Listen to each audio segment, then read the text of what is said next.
खोलिब Sambalpur BJP नेता Hyva चढ़ाई हत्या घटनार रहस्य एने मुख्यमंत्री मोहन चरण माझी डीजीपी वाईबी खुरानिया सह फोन जोगे कथा होई निरपेक्ष तदंत निर्देश देछंती। आज मुख्यमंत्री करडोला गस्त करी मृत बीजेपी नेता देवेंद्र नायक परिवार सह कथा होइछंती।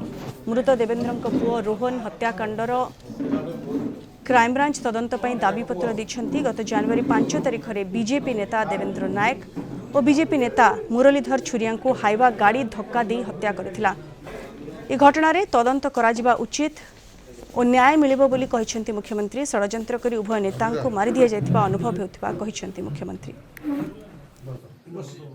दुईटी परिवार रो अति दुखद जो घटना विगत किछि दिन पूर्व घटी आमर देवेंद्र नायक एवं मुरली छोरिया एवं तांकर सहित अन्य सहयोगी माने मध्य थिले। भुवनेश्वर जिते घर को फेरुले मते देखा कर सारा परे एवं जेभली भाव में तांकु षड्यंत्र करी मारी दिया हेछि।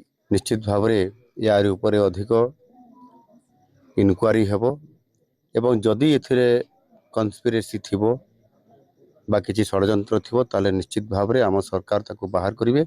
मु एतिकी कहिबी जे निश्चित भाव में ताको परिवार को न्याय मिलिबो एवं ताको परिवार रे किबड़ी भाव में शांति फेरिबो, ताको परिवार केमती उत्तरोत्तर उन्नति हेबो सेति निश्चित भाव में आम सरकार जत्नवान हेबे।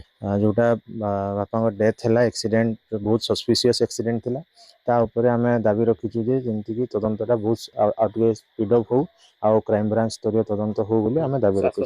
संगे संगे से प्रकाश मिश्रा सर कथा हेले हाँ DGP adviser to CM former DGP and DGP sir सहित भी कथा हेले काली जाकि सार सहित मीटिंग भी रखिए विषय भी कही आगु आहरी तदंत जोरदार हो बोली सार आश्वासन दी।